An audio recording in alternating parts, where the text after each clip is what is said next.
邻居女孩每天洗澡时，我都会悄悄爬上屋顶偷看。平时我还会努力隐瞒一切，可这次我不仅大肆宣扬过程，甚至还直接上门调戏。真的假的？这小子可真会吹！只因在这个贞操比命重的年代，女人的名声就代表一切。他为什么要这样对我？事后果然如我所料，女孩迫于形势无奈嫁给了我。然而让我万万没想到的是，她竟然在婚礼当晚把自己的交杯酒换成了敌敌畏，在那个夜晚睡不起。而我看到她的遗体后，也瞬间幡然醒悟，最后带着这份遗憾直到生命终结。可等我再次睁眼，竟回到了偷看女孩洗澡这天。小畜生，老子就当没你这个儿子！给老子滚远点儿！别回来脏了老陈家的门！我这是重生了，还回到偷窥林清寒这天，幸好一切还来得及。林清寒，上辈子的错，我绝不会再犯了。可是现在跑回去解释，估计没人会信，必须要用行动来证明。不过眼下最要紧的还是想办法填饱肚子。幸好前世跟过一位老海民，找点海货还是不难的。很快我便发现了一个潜水洞，右手闪电般探入，一条粗壮的黄褐色海鳗硬生生从洞里拽了出来。好家伙，开门红啊！检测到成功捕获海洋生物，瀚海系统激活成功，核心功能开启，契约海0 0/0，赶海值0，新手任务处理并食用目标海鳗补充体力，奖励赶海值+5。这系统，不过我都重生了，有系统也没什么奇怪的吧。接着我割下一块雪白的鳗鱼肉塞进嘴里，这玩意儿也太难吃了吧！我记得这附近有个水产收购站，专门收渔民的海货，剩下的海鳗应该能卖上价格。成功食用虎斑海鳗，生存基础保障达成，赶海值+2，当前赶海值5。看来只要我的行为跟赶海相关，都能积累这赶海值。不过就是不知道这赶海值有什么用处。算了，现在刚刚退潮，正是赶海的最佳时间，先去找点海货吧。我猫着腰在裸露的礁石缝隙里仔细的搜寻，伴随着时间的推移，前世的记忆如同潮水般自然涌现，而我的动作带着一种刻进骨子里的熟练。捕获牡蛎5只，赶海值+1；捕获花蛤约1斤，赶海值+1；捕获石蟹3只，赶海值+1。这一片收拾的差不多了，先去把东西卖了吧。收购站设在一个小码头旁，门口排着不长的队伍。我破烂的造型和脸上未洗净的血污瞬间引起了一些注意。后生仔卖啥？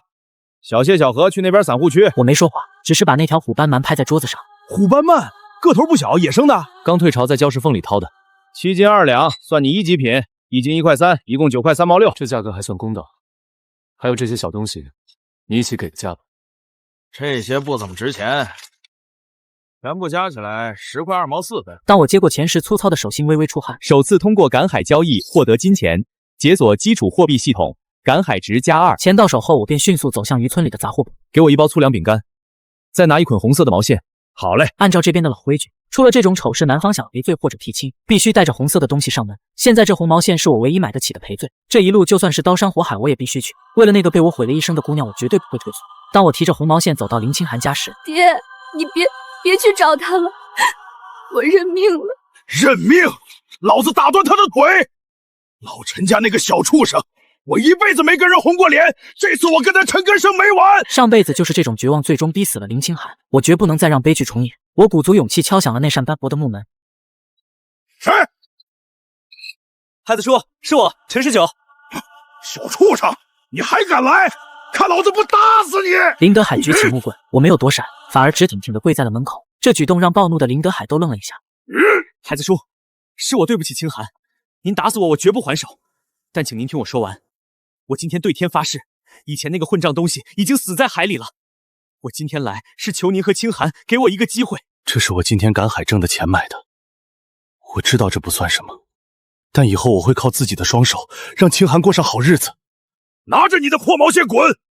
清寒就是嫁不出去，也不会跟你这个畜生。林德海最终狠狠地把门关上。我在门外跪了足足1刻钟，直到门内林清寒压抑的哭声渐渐变小。看来今天这关算是勉强过了。我默默起身，把那捆红毛线轻轻放在了门槛边。离开后，我买了一把柴刀和一小卷尼龙绳，顺便还买了点粗盐，然后编织了2个蟹笼放进深水区，成功制作并投放初级蟹笼2个，赶海值+5，当前赶海值15，检测到宿主赶海值达到15点，解锁瀚海之眼，可微弱感知10米范围内，具有特殊生命反应或高价值海洋目标。下一秒，一股微弱的清凉感流过我的双眼，我下意识地看向旁边潮湿的礁石缝隙，一朵暗红色的海葵正吸附在那儿。有了这个功能，以后赶海就如虎添翼了。蟹笼捕蟹需要时间，现在还是先回家休息一下，明天一早再来看看吧。我拖着疲惫的身体朝着记忆中的家走去，不料我刚推开家里的木门，谁？小畜生，你还敢回来？爹，等等，我错了，我知道错了，我真知道错了。你错？你他妈错哪儿了？老陈家的脸都让你丢尽了。清寒那丫头多好的姑娘啊，你让我拿什么脸去见你海叔？我错在鬼迷心窍，去偷看清寒洗澡。爹，您再信我一次，以前那个混账的我真的死在海里了。我发誓，从今往后，我要堂堂正正的活出个人样来。我要弥补我造的孽。老爹死死盯着我的眼睛，那双眼睛里没有了往日的油滑和闪烁，取而代之的是一种近乎偏执的坚定。他握着木棍的手最终缓缓放了下来。爹，你别打二哥了，二哥，你头流血了。妹妹是前世唯一还对我抱有亲情的人，当初我最难的时候，还是靠着她的口粮才勉强撑了过去。一想到这，我心中便涌起一股暖流和愧疚。小草，回屋去，别掺和。滚进去把你这身收拾收拾，看着就烦。爹，我娘呢？还能去哪儿？去湾子滩了。湾子滩，今天是15，糟了！阿娘前世就是这天去捡海货，因为舍不得买吃的，最后饿得头晕眼花，结果差点被潮水卷走。不行，我得赶紧去。爹，我去湾子滩找娘。你去添什么乱？别又惹出什么事儿来。我知道我以前混蛋，但赶海我真的会一点的。我去帮忙，绝不给娘添乱。算了，爹，我先去了。其他的我们回头再说。我跑步来到滩涂，喘着粗气四处张望。滩涂上人声鼎沸，村民都拿着煤油灯弯腰寻找海货。娘，十九，你怎么来了？你头上的伤。哟，稀客啊，大少爷也来体验生活了，还是觉得你娘捡的太少，你来帮倒麻？我没理他，快步走到张国英身边，看着他篓子里那点可怜的收获，再看看他冻得发紫、布满老茧的手，鼻子不由一阵发酸。娘，您歇会儿，我来帮您。您拿着这个帮我看着点就行。你会吗？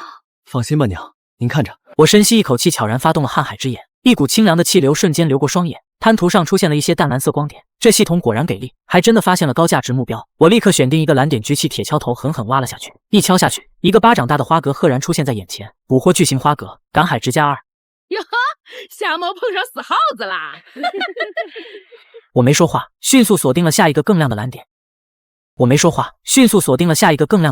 而这一次翻开的淤泥里，赫然躺着2只足有拇指粗的竹节蛏。捕获巨型竹蛏，赶海值加2。张桂英忍不住发出一声低低的惊呼，浑浊的眼睛里闪过一丝光亮。哼，走狗屎运！我依旧沉默，而动作却更快。仅仅半个小时，背上的那个破篓子便以肉眼可见的速度丰盈起来。19，你咋这么厉害啦？娘，我说了，我以后会好好干的。这是怎么回事？他以前就是个废物啊，赶海连小草都不如，今天怎么像开了挂一样？王秀英看着篓子里的大货，再看看自己的，心里的酸水咕嘟咕嘟往外冒，于是也跟着我屁股后面想着看能不能也捡点好货。而我不知不觉移动到了滩涂另一片区域。正当我准备挖下一个蓝点时，哟，我当是谁呢？这不是咱们沃窝村大名鼎鼎的陈二溜子吗？白天刚干完的偷鸡摸狗要脸皮的勾当，这晚上还有脸皮跑滩上来？怎么着？林清寒的小娘子洗澡没看够，还想来滩上看看有没有别的娘们换衣裳啊？刘红梅的话直戳我的痛处，也引得附近的人投来异样的目光。我眼神骤然一冷，攥着敲柄的手紧了紧。前世什么大风大浪没见过，不要和这种泼妇纠缠。哎，说你呢，聋了？刘红梅见我不理她，反而要挖她旁边的你，顿时火冒三丈。滚开！这地方是老娘先来的，老娘的地盘，轮得到你个流氓来挖？赶紧滚蛋，别脏了老娘的摊儿！丸子滩是公家的，没有谁的地盘这一说。你能挖，我自然也能挖。胡说八道！什么公家的？在我眼里这就是我的地盘。你爹陈根生也是个糊涂人，教出你这个没出息的东西。老的没本事，小的不学好。你娘生了你这么个不知好歹的，也是命苦。我看你们陈家男人都不顶用，就剩你娘一个人带着你们几个没出息的，一家子歪瓜裂枣，还有脸出来丢人现眼。闻言，我额头青筋暴起，眼中怒火几乎要喷出来。就在我忍无可忍，准备先给这泼妇一敲尝尝时，刘红梅，你个烂嘴婆娘，你骂谁家男人的死绝了？老娘撕了你的臭嘴！你个不知羞耻的东西，自己男人没本事，出海打鱼回空手而归，你就跑这滩上撒泼闹事儿。我老陈家再不好，我小叔子再不成器，我公爹也是堂堂正正的老渔民，轮得到你这个没教养的来指手画脚？我看是你家男人不顶事儿，你才跟个疯娘到处乱咬人吧！王秀英，你……王秀英的语速极快，声音又尖又亮，字字句句都像刀子，专往刘红梅最痛的地方扎。你什么你？还有你这个跟屁虫，整天跟在你姐屁股后面嚼舌根，当初做不光彩的事儿被人堵在屋里忘了？要不要老娘在这滩上好好给你说道说道？一对不知廉耻的姐妹，还有脸在这编排别人家？我呸！够了，都给我闭嘴！丢人现眼的东西，还嫌不够丢人？跟个疯婆娘较什么劲儿？走，回家！呸！什么玩意儿！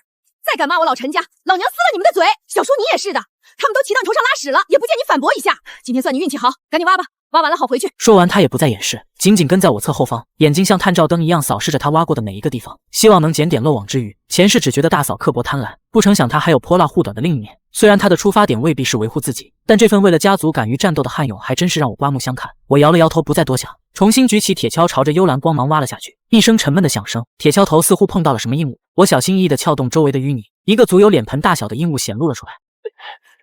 啥东西？这么大个石头！我的心脏砰砰直跳，蹲下身扒开表面的淤泥。当表面的污垢被擦去一部分，周围瞬间响起一片倒吸冷气的声音。是赤牢！我的娘嘞！这么大的赤牢，多少年没见着这玩意儿了！赤牢！我的老天爷啊！王秀英下意识就想伸手去摸，可我眼疾手快，一把将这沉重的宝贝抱在怀里。发现珍稀海洋生物大型砗磲，赶海值加20，当前赶海值40。运气占了各位叔伯的光了。娘，咱回家。回家回家！这都能挖到，运气也太好了。要是我挖到，儿子的学费就不用愁了。看着我抱着宝贝往家走，他赶紧拎起自己的收获也跟了上去。当我将那沉甸甸的除冬被放在院子地面上时，整个院子再次陷入了死寂。这万子滩挖的，这真的是赤鱼！我操！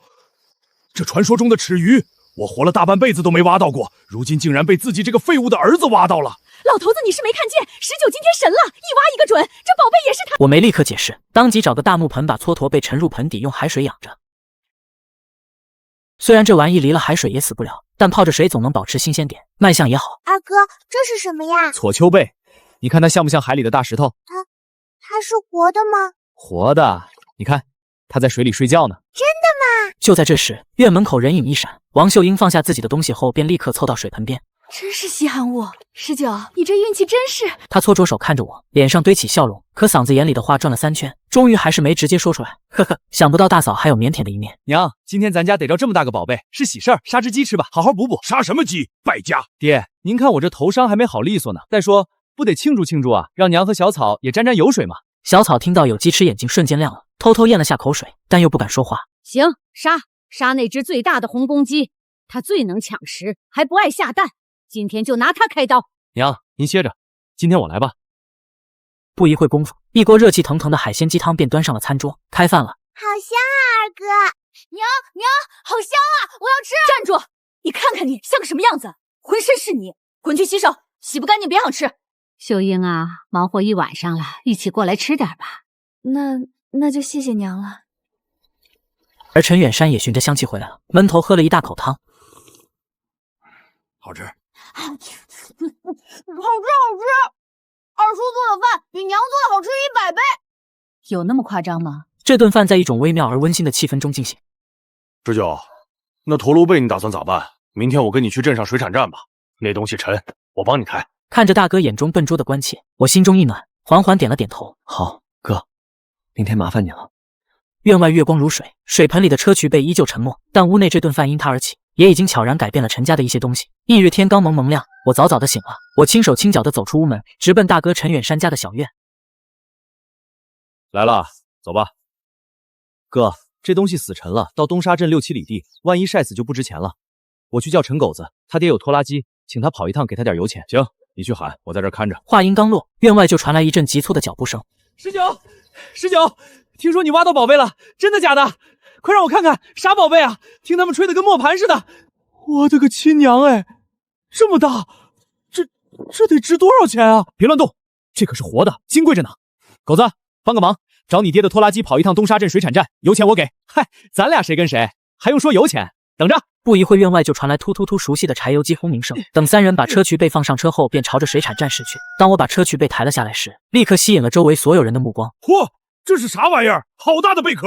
撮鱼是撮鱼贝！我的老天爷，这么大个！同志您好，我们有个大个的海贝想卖，您给看看。这么大个撮鳖，这玩意儿主要是壳，肉死了就不值钱了。先按壳重和预估的肉重，大概能给你500块左右吧，具体还得等主人来了定。500块，陈远山和陈狗子都倒吸一口冷气。500块那可是相当于普通工人半年的收入。500，同志你也太保守了吧！我出550。600，小伙子卖给我！你们别瞎起哄，买卖要讲规矩的。650。诸位请让一让，小兄弟，这撮罗是你弄到的，什么时候的事儿？昨天晚上退潮时，在礁石滩下面挖到的，还活着。我们一直养在水里，今早才运来。闻言，钱文海蹲下身，用手仔细摸了摸砗磲背边缘处的软组织，又轻轻敲击了一下，侧耳倾听。鲜活度保持的不错，品相上佳。这样吧，小兄弟，我给你850块，这东沙镇绝对找不到比我高的了。陈远山和陈狗子呼吸都急促起来，可我依旧盯着砗磲背没有松口。小兄弟，我知道你在想什么。你这只齿螈贝虽然大，但是天然珍珠形成几率本就极低，能形成高品质的更是凤毛麟角。为了这个虚无缥缈的万一，赌上眼前这实实在在的850块，值得吗？这样吧，我再加30块，凑个好数，880，这是我的最终出价了。小兄弟，你考虑清楚。19，卖了吧，880块啊，够盖一间大瓦房了。那珍珠那都是没影的事儿。是啊，880块，我的老天爷，快答应啊！过了这村没这店了。行，880，卖了。小兄弟，钱货两清，你点一点。我当着众人的面仔细点了一遍。交易完成后，钱文海看向我，递出一张名片。小兄弟一看就是有本事的人，以后要是再遇到这种稀罕的海货，可以直接找我，价钱绝对公道。钱经理，多谢了，以后有好东西一定先想着您。哥，狗子，赶紧走！我收好钱后便立即催促两人离开，两人二话不说，收拾好东西后便麻溜的驱车离开。就在拖拉机窜出10几米时，3、4个穿着花衬衫青年骂骂咧咧的追了出来。跑得倒快！煮熟的鸭子飞了！开拖拉机的那个是陈狗子吧？哼，跑得了和尚跑不了庙，吓死老子了！19，你刚才反应真快，那几个家伙一看就不是好东西。就停这儿吧，狗子。我跳下车后抽出一沓钱塞进了大哥的手里，拿着。你这是干啥？这锄犁是你一个人找到的，这钱你自己收着，我不能要。哥，跟我还分那么清，今天要不是你帮我，我一个人能弄来镇上。再说了，石头的学费和书本费凑够了吗？这钱你拿着，该交学费交学费，该买粮食买粮食。这句话像一根针，精准地戳中了陈远山内心最深的忧虑。儿子的学费原本是打算找爹借的。19，事儿办完了，走呗，跟我去西头门那边打牌。狗子，以后这种地方我都不会去了。啊？不去了？为啥？哦，我明白了，是因为林清环吧？行行行，兄弟我懂，浪子回头是吧？争取早点把事儿办了。嘿嘿嘿嘿。他一边说还一边用胳膊肘暖妹的捅了捅我。陈狗子虽然也是个二流子，但本质并不坏。前世就算我穷困倒灶，他也没有嫌弃我。滚蛋，赶紧回去吧，别让你爹等急了。得嘞，回头一定喊我喝喜酒啊。等陈狗子的拖拉机彻底消失在村道尽头，哥，你先回去吧，我去趟供销社买点东西去清寒家。去清寒家是该去，你做了那混账事儿，是该好好赔罪。去了好好说话，虽然孩子叔脾气暴，但也不是不讲理的人。要是他还在气头上，打你2下你也得忍着，知道吗？知道了，哥，你放心。不一会我就带着猪肉和糖果来到林家。他刚进院里，一眼就看到林清寒，他正专注地缝补着一张渔网，阳光透过树叶的缝隙洒在他身上，勾勒出纤细的身影。那份专注和温婉也透着一股动人的娴静。我的心跳莫名漏了一拍。上辈子毁了你的人生是我对不起你，能这样安静地看着你真好。我深吸一口气，尽量放轻脚步走过去，在离他几步远的地方停下。清寒，你怎么来了？我爹不在家。林清寒下意识地后退一步，眼神里充满了惊恐和戒备。清寒，你别怕，我就是想来看看你。昨天的事是我混蛋，我向你道歉。这个是我今天卖了那个大贝壳，买来给你给家里补补身子的。给我？你卖了宝贝买肉给我干嘛？来炫耀你有钱了？不是的，我知道我以前混账，也知道自己配不上你，但我是真心的，我想对你好。真心？我们没关系，我不是你的谁。他的话像一盆冷水，瞬间浇灭了我那点微弱的希望。是啊，我们现在什么关系都不是，有什么资格说要对他好呢？气氛瞬间变得无比尴尬和沉默。就在这时，院门被人猛地一脚踹开。小畜生，你还敢来我家？老子昨天说的话你当放屁是吧？看我不打断你的腿！爹，他不是。小畜生，我打死你！我头皮一炸，本能的往旁边一扑，锄头擦着我的头皮狠狠砸在地上，我魂都吓飞了，连滚带爬的窜起来，拔腿就往外跑。站住！不要脸的东西，有种别跑！林德海追到门口，扶着门框喘粗气。再敢来，老子打断你的狗腿，扔海里喂鱼！爹，那肉挺贵的，而且娘也好久没吃肉了。哼，就当那小子赔罪的，但是他想娶你，门儿都没有。我林德海就算饿死，也绝不会把闺女嫁给那种混账东西。我从林家逃走后，便回到了自家院子。王秀英正在院子里晾衣服。19回来了，听你哥说了，那大贝壳卖了800多块，真有本事。还想着你哥小娇那学费能凑齐，都多亏了你。嫂子别客气，应该的。石头呢？去北边林子里挖螃蟹去了。北边林子那地方靠着海，有片红树林，确实有很多大螃蟹。等会儿我去看看。说完，我转身进了自家屋门。爹娘，卖船服的钱都在这儿了。这钱娘先给你收着，等你以后要成家了，给你盖新房子。行，爹娘，我去北边林子看看石头，顺便挖点螃蟹。小草走，跟二哥挖螃蟹去。很快，我在林子边缘找到了石头，小家伙正趴在泥水坑边，手使劲往那树根下的洞里掏，小脸憋得通红。石头，二叔，你们来干嘛？这地方螃蟹精得很，不好抓。我自信的微微一笑，悄然开启了瀚海之眼。不一会的功夫，我便锁定了一个稍亮的光点。我先用铁签的尖端小心翼翼地拨开坑口的烂树叶和腐泥，接着将铁签缓缓探入洞中，动作轻柔的左右试探，最后手腕猛地一发力，一团裹着黑泥的家伙被硬生生从洞里拖了出来。哇，螃蟹，好大的螃蟹啊！哇，二叔，你好厉害啊！你们把它看好，我再去找找。仅仅半个小时，我便足足捉了7只青蟹。接着我走到一处光芒最耀眼的地方，如法炮制。很快，又一个大家伙猛地从洞里被撬了出来。而这只青蟹的体型远超之前任何一只，它一出来就气势汹汹地举起双钳，试图攻击眼前的不速之客。而我看准时机，用钳头精准地压在了青蟹王的贝壳，然后用准备好的结实草绳熟练地将它的2个大钳子分别捆紧。哇，好大的螃蟹！二哥你真棒！二叔，你怎么知道那里有还这么大？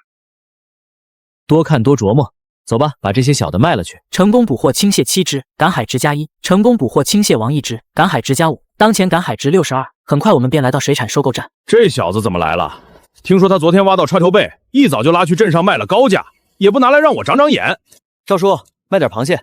哟，你小子运气不错啊，又搞到好东西了。可惜啊，那大贝壳没让叔开开眼。下次有好东西一定先让赵叔看看。哼，这些算你15块吧。行。卖完后，我便带着2人回家，但他转眼就看见小草抱着的竹篓里还有只被草绳捆得结结实实的青蟹。这只怎么没卖？娘，这蟹王难得，咱们留下自己吃顿好的。你看小草和石头都缠着呢。这么大一只，得值好几块钱吧？你这孩子怎么这么败家留着吃？家里啥条件你不知道？你娘我捕一天渔网才挣2、3块。这一只螃蟹就够我捕2、3天了。娘啊，你要是知道以后这么大一只野生青蟹王没个上千块根本拿不下来，估计你更舍不得。吃，就知道吃，钱是大风刮来的，败家玩意儿。陈小草一听中午能吃大螃蟹，眼睛都亮了。好像自从二哥去偷看清寒姐姐洗澡后，自己就有肉吃了。二哥再去偷看一次就好了，那样自己能天天吃肉了。晚上早点睡啊，爹，有啥事儿？明天出海，你不早点睡，看你起得来不？闻言，我心头猛地一跳，正好验证一下瀚海之眼到底能发挥多大的作用。众人吃完饭后便各自休息。翌日天刚蒙蒙亮，门外便传来张桂英压低的嗓音：“吃酒，起来了，你爹和你哥都准备好了，快点儿！你爹说潮水不等人。”我猛地一个机灵起身，用凉水抹了把脸后，便跟着2人出门。父子3人沉默地朝着海边小船的方向走去。终于要出海了，再次踏上这条小路，一切还是那么的熟悉，但和上辈子不一样的是，这次身边有着沉默而可靠的父兄。没多久，父子3人便来到了小船上，老爹陈根生则检查着缆绳和船里。老跟头，这么早啊？哟，19小子也来了。听说你小子这2天运气通天啊，又是撤人背，又是大螃蟹的，比你爹当年还能耐。陈叔子，运气都是运气，运气也是本事，看着是比从前精神多了。好好跟你爹学，这大海有本事就能喂饱人。我没接话，只是麻利地将鱼叉和竹篓放好，然后伸手摸了摸冰凉的海水，感受着那熟悉的涌动。远山，起来，吃酒做完了。随着柴油机发出一阵阵艰难的转息，小汽艇缓缓离开栈桥。接着我悄然开启了瀚海之眼，眼前的世界像是蒙了层很淡的蓝，虽然看得很清楚，但可惜的是看得不如。大海广阔，就这10来米的视野跟瞎子差不多。我紧紧地趴在船边，身子往前探了大半截，死死盯着那些小鱼，想找出大鱼追他们的痕迹。这小子头回出海就吓傻了，趴船边找死呢！看啥？坐稳，别掉下去喂鱼。而我全副心思都在海里，根本没听见。旁边的陈远山也觉着不对劲，轻轻推了下我肩膀。19，不料我被吓一跳，身子一歪，扑通一声便栽进了冰冷的海水。19，小兔崽子停船！而陈远山想也没想，便一头扎进水里，几乎瞬间便抓住我的胳膊。陈根生也趴在船边伸手，爷俩连拖带拽才把呛得直咳的我拖上船。混账东西，成事不足坏事有余，趴船边找死啊！听着老爹的咒骂，可我却一反常态，猛地抬头，眼睛发亮。爹哥，好大的马鲛鱼群，刚才在水里看见的，就在咱们船前面几10米。马鲛鱼看清了，是不是身子又长又扁，像刀片被青黑带点子，还游得贼快？对，就是那样，青黑带点游得飞快，一大群追着小银鱼呢，掉下去那会儿离得近，看得真的。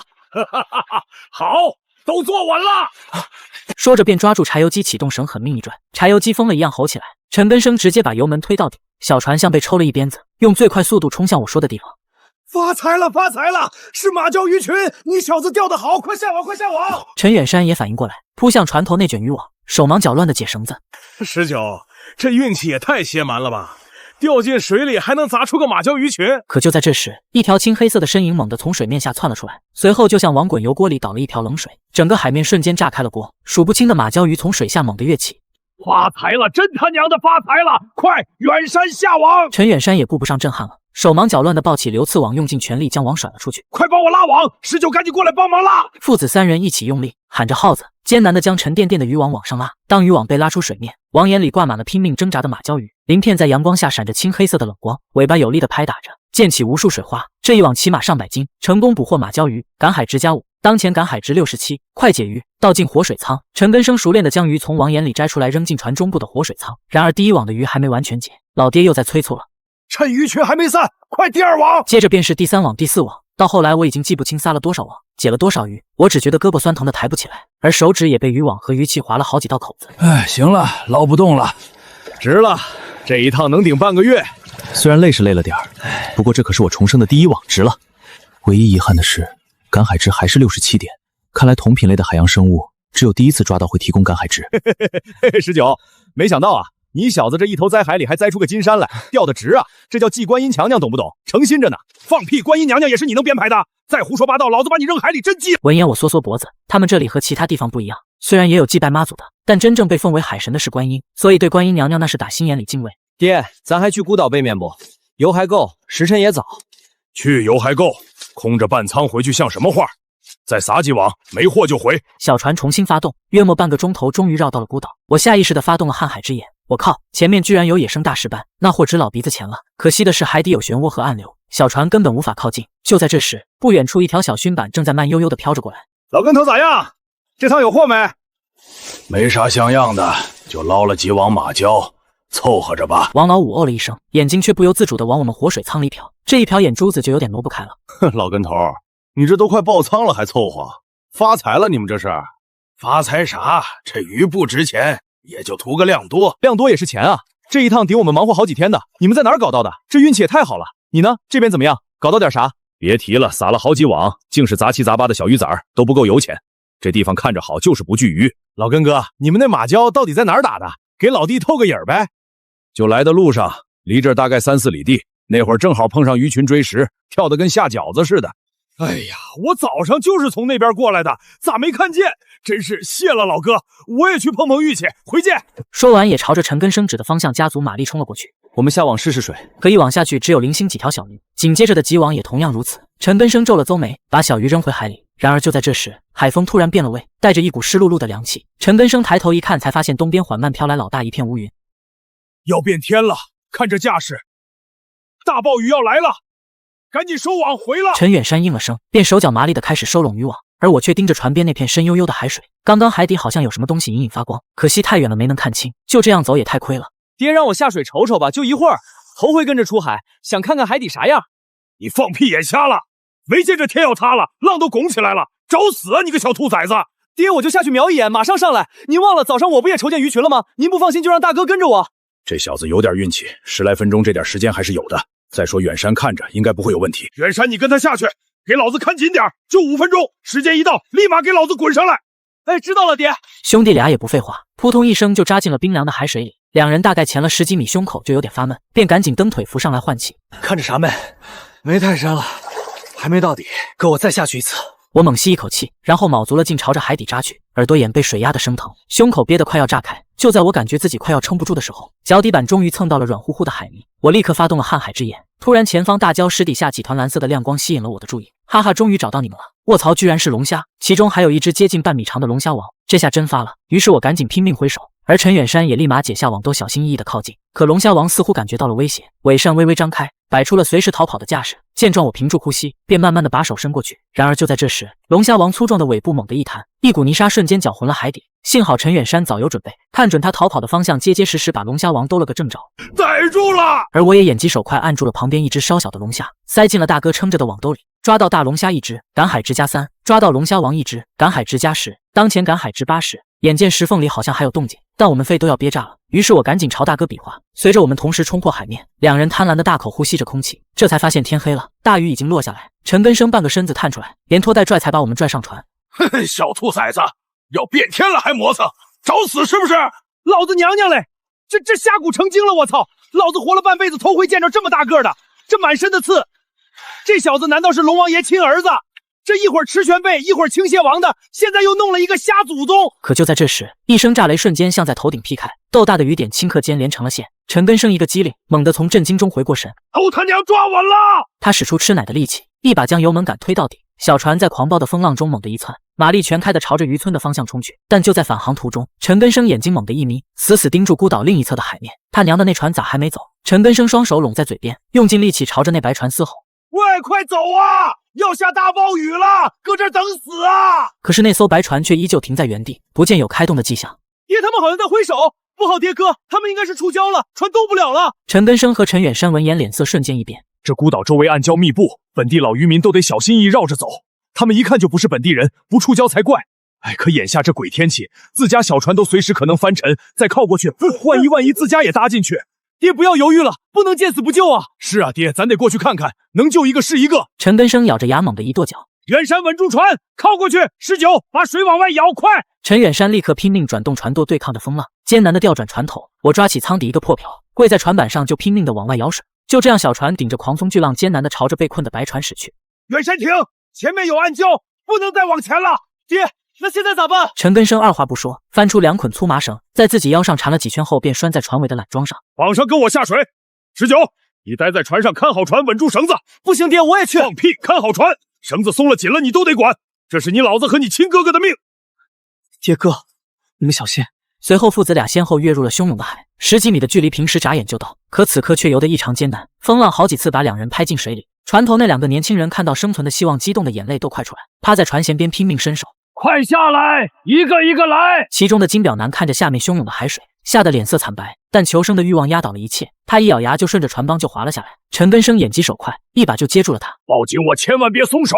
还有上面那个，快点下来！那眼镜男也吓得够呛，但看到同伴下去了，也鼓起勇气滑了下来。而陈远山早已等在一旁。抱紧我，走回去！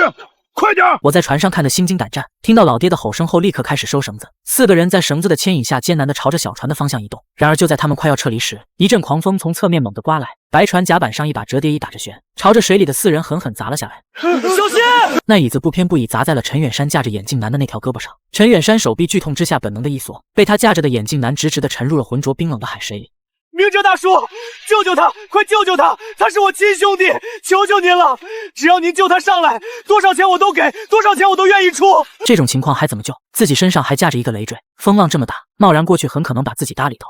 闭嘴，远山，回船！陈远山看着那串渐渐消失的气泡，眼睛都红了，但他知道爹说的是对的，于是他咬着牙，借着腰间的绳子拼命往小船的方向蹬水。然而就在这时，一声清晰的落水声从他们侧方传来，只见我一个猛子就扎了下去，迅速朝着眼镜男沉没的方向前去。小兔崽子，你给老子回来！回来！被陈根生架着的金表男也愣住了，呆呆地看着那片海水。陈根生肺都要气炸了，可他此刻一手架着个人，身在水中根本无能为力。与此同时，我下海后便立即发动了瀚海之眼，很快在水下7、8米深的位置，那个眼镜男正在水里乱抓乱蹬，嘴里还不停地冒着气泡。于是我绕到眼镜男背后，双手从他胳肢窝穿过去，紧紧抱住他胸口，接着拖着他拼命往上浮。就在我往上浮了2、3米时，突然我的后背撞上了一个东西，一瞬间我浑身汗毛都竖起来了。卧槽，居然是虎鲸！虽然听说虎鲸在野外很少伤人，但那只是听说啊。现在这情况，如果被眼前这家伙缠住，那后果……而那头虎鲸似乎只是好奇，绕着他们游了一圈，可我却头皮发麻，因为不远处又有几条同样巨大的虎鲸隐隐把我们围在了中间。不行，再这样下去，就算不被虎鲸吃了，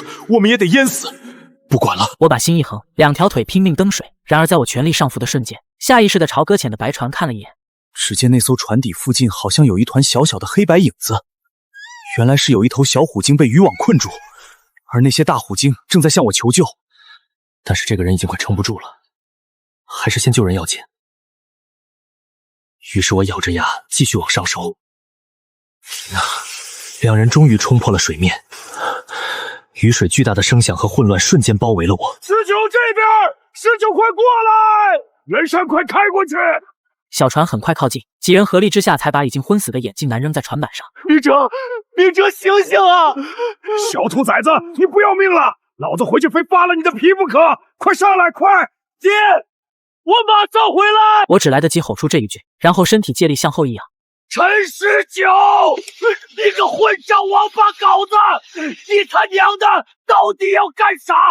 祖宗保佑，你可千万别出事，千万别出事啊！别出事儿啊！而我重新扎入水下后，便立刻朝着虎鲸幼崽的方向游去。我很快找到了那条被困的小虎鲸，它小小的身体被渔网紧紧勒着，不时发出痛苦又可怜的呜咽。我游到近前，小心翼翼地抓住那些勒得最紧的网线，顺着那些被礁石磨破的口子，一点点地把坚韧的网线撕开。而小虎鲸似乎感觉到了我的意图，虽然还在痛苦的呜咽，但挣扎的幅度明显小了些。时间一点点流逝，当最后一道网线被我扯断时，小虎鲸猛地一震，瞬间挣脱了束缚，成功捕获虎鲸幼崽，赶海值加20，当前赶海值100，检测到目标生物虎鲸幼崽对宿主处于高度友好状态，可尝试契约，契约成功率提升，契约需消耗赶海值100点，是否契约？什么虎鲸能契约？那还等什么？契约！确认消耗100点赶海值进行契约。随着提示音落下，小虎鲸身上突然泛起蓝色光晕，一瞬间我感觉和它之间好像多了一道微弱联系。契约成功，目标生物虎鲸幼崽已与宿主建立初级精神连接。哈哈哈，成了！我心头一松，只觉眼前金星乱冒，意识开始模糊。上去，我必须上去！我用尽最后一点力气，双腿猛地一蹬，朝着记忆中的水面方向拼命游去。可水下太浑了，方向感早就乱了。我感觉自己好像离水面越来越远了，周围越来越暗。我才刚重生，刚有点起色，就要淹死在这海底了。哈哈，我可能是最倒霉的重生者。就在我意识越来越模糊时，突然一股强大的力量稳稳地拖住了我下沉的身体。是那条小虎鲸，它用宽阔而有力的脑袋带着我朝着水面冲了上去。当冰冷的海水被破开，我顾不上其他，只是贪婪地呼吸着空气。真是多亏了小虎鲸，如果不是它，估计这次我就跌里头了。我们的船呢？爹不会是放弃我走了吧？可我视线所及，只有灰暗的天空。经过我不断的寻找，终于在大概100多米外看到了那个在风浪中剧烈颠簸的小黑点。爹，哥！与此同时，陈根生和陈远山父子俩正趴在船舷边死死地盯着我消失的那片水面。突然，金表男好像听到了什么，猛地抬起头。那边有人在挥手。闻言，陈根生猛地转头，透过迷蒙的雨幕，隐约看到了一只正奋力挥舞的手臂。19，是19！远山开过去。随着小船快速的接近，陈根生和陈远山费了9牛2虎之力才把我弄上了船。幸好有老爹和大哥，不然这次真的完蛋了。小兔崽子，人不是救上来了吗？你下去找死啊！你知不知道老子爹，我是去救虎鲸。我操！我活了大半辈子，那么近距离接触虎鲸还是头一回。别慌，这玩意儿在咱们这儿没听说过伤人的。他们好像就是路过。嘿嘿，这小东西还挺聪明。好了，远山，快开船，等下他们回来就麻烦了。同一时间，燕窝山的码头收购站，王桂英正死死地盯着灰蒙蒙的海面，两只手不自觉地搓着衣角，而陈小草则挨着娘站着，小手紧紧抓着王桂英的裤腿，小脸上全是担心。桂英别太急，根生都跑海多少年，啥风浪没见过，兴许是鱼多耽搁了。到底发生了什么事？这么大的风浪，就算海里掉金子，当家回来的船都毁来，就我们家的没影。哎，观音娘娘，请你一定要保佑他们父子3人。娘别怕，爹和哥哥们快回来了。娘，我相信哥哥，他们会平安回来的。就在这时，一个黑瘦的人影顶着块破塑料布跑过来。桂英嫂子，桂英嫂子！老五看见根生他们了吗？看见了。我船回来晚，路过孤岛那边，好像瞅见根生哥的船了。那他们咋样？为啥还不回来？当时孤岛背面那儿有一艘白色的船搁浅了，然后我就瞅见根生哥的船好像靠过去了。你是说根生他们去救那白船上的人了？我看着像，那白船卡在那儿根本动不了。根生哥那脾气，看见了肯定得管。听到肯定的回答，王桂英眼前瞬间发黑，身子晃了晃，差点没站住。旁边的一个妇人赶紧扶住她。桂英嫂子，你没事吧？王桂英摆摆手，嘴唇哆嗦着却说不出话。现在风浪那么大，自家那艘小破船随时都可能撑不住，更别说还要去救人，这是拿命去拼啊！要是他们爷仨有个3长2短，我们该怎么办啊？桂英，别自己吓自己。根生哥说不定这会儿已经救完人，正往回赶呢。就是，吉人自有天相，根生哥他们肯定没事。可就在这时，旁边一个阴恻恻的声音插了进来。那可说不准。去年老树头不就是在大风天去救人吗？结果呢，人没救上来不说，反而自己倒搭进去了。一家老小都指望他吃饭的，没了男人，天天吃不饱穿不暖的，过得老惨了。刘红梅不会说话就闭嘴。咋了？我说的难道不是实话？大家伙都看见了，那孤儿寡母的日子过得多难啊！刘红梅，你闭嘴！根生他们是去救人，是积德的好事儿。你在这里说这些丧气话，到底安的什么心？哟呵，我当是谁呢？原来是清寒啊！怎么这就护上婆家了？还没过门呢吧？人家陈家认不认你这媳妇儿还两说呢。少胡说八道！我就是看不惯你在这里说风凉话。根生叔他们冒着危险去救人，你却在这里咒他们，你良心被狗吃了！我咒他们？我说的是事实啊！老树头不就是例子吗？桂英嫂子，我这不是为你好，让你有个心理准备吗？你就是嫉妒19捡到了大长萝卜，嫉妒根生叔家日子要好了，巴不得他们出事。放屁！捡个破贝壳能当饭吃？我只是好心提醒桂英嫂子，别到时候……够了，刘红梅，你再多说一个字，信不信我替你家赵大柱教训你？根生他们现在生死未卜，你在这里挑拨离间，安的什么心？再敢胡咧咧，就滚出去淋雨去！好心当成驴肝肺了啊！